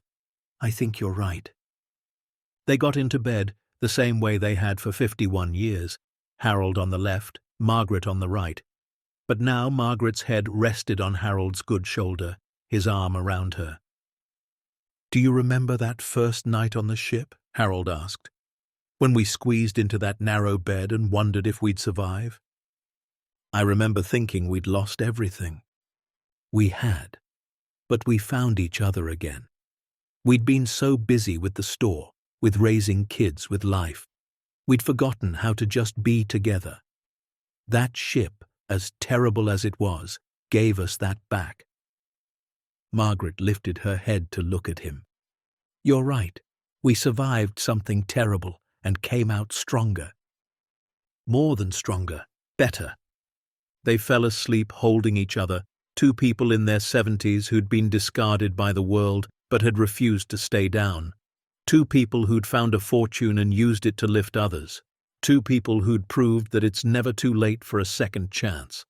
Anyone can change the world if they're stubborn enough to stand their ground and brave enough to speak the truth. As the sun rose over Cedar Point the next morning, Harold and Margaret Whitmore didn't reach for their phones or turn on the news. They sat on their porch swing, coffee in hand, watching the harbor come to life. They could see the Neptune's promise in the distance, flags flying, lights on in the apartments where people were waking up safe and warm because two elderly people had refused to let cruelty have the last word. They knew now that the fight they'd stumbled into wasn't just about them. It belonged to every working person who'd been told to keep quiet, every elderly person discarded by family, every voice that had been buried beneath indifference and greed. The couple who'd once been abandoned had become the ones who ensured no one else had to face that darkness alone. Because for Harold and Margaret, and for everyone they'd fought for, second chances weren't just possible. They were proof that the measure of a life isn't found in what you're given, but in what you give away. The end. Up next, two more powerful stories are waiting for you. Click to keep discovering. And don't forget to hit subscribe if you believe the truth deserves a voice and that kindness can change everything.